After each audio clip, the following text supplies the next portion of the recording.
All right, so look, we have this table. All right, we have our x, we have our f of x. No big deal. Remember, the f of x is always the y. All right, so for your purposes, when you see f of x, you can just see y. So we have our xy plane.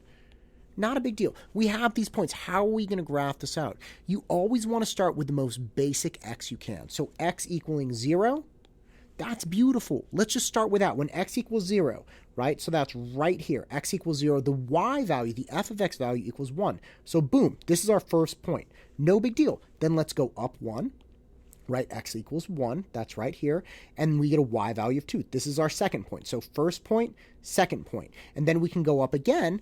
X equals 2, the y equals 4. So we have x equals 2, that's right here, then 1, 2, 3, 4. This is what it's going to look like on the right side of the y-axis. Same thing for the left side. We just go down 1, so that's where x equals -1. Okay, y is going to equal 1/2. Okay, so that's right about here. No problem. And when x equals -2, y will equal 1/4. So we have -2 here, 1/4 is right there. So our line, or rather our graph, our function looks like this. It's just going to come down here. It's going to shoot up like that. That's how we would do that problem. Again, just start with the most basic and go up and down from there. Let's try the next one, okay? So we have our x, our f of x, which again is our y. We have our x, we have our y. When x equals 0, right here, y equals 0. So this is our first point, 0, 0. Great. We're going to go up 1. When x equals 1, y equals 3. Fine. X equals 1, y equals 1, 2, 3. That's right there. So 1, 3. No sweat. Then 2 and 12. Great. So that x is going to be 2, y is going to be 12, which is way up here. Let's go backwards, all right? When x equals -1, that's right here. Y will equal 3. So we have -1, +3. Great. And then when x equals -2, y will equal 12. That's way up here. So again, it's going to look like this. But again, I'm not doing anything crazy. I'm just starting with the basic, easiest x and going from there. All right? A lot of times you will figure out what the right answer is almost immediately once you do that. Again, next one. Let's start with x equals 0, y equals 2. So we have 0, 1, 2. Great. We have x equals 1. That's here. Y equals 4. 1, 2, 3, 4. We have x equals 2.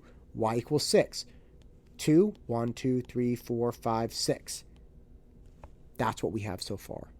Let's go back. No big deal. When x equals -1, y equals 4. So when x equals -1, y equals 1, 2, 3, 4. When x equals -2, y equals 6. 1, 2, 3, 4, 5, 6. Boom. So this is what we have. Okay, so no big deal. No big deal. Last one here. You can guess it. I'm going to start with the x equals 0. That's where it's easiest. When x equals 0, we have y equaling 1. So we have our x, our y. When x equals 0, y equals 1. Great. Then we go to x equals 1, y equals 0. So that's on that point. When x equals 2, y equals -3. 1, 2, 3. That's this point. Let's go down to -1. -1 is here on the x, 0 for the y. Done. -2 on the x, -3 on the y. 1, 2, 3. We just graph it out.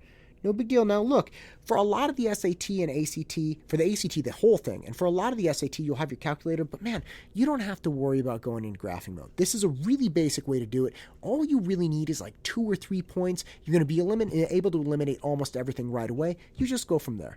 No big deal. Get after it.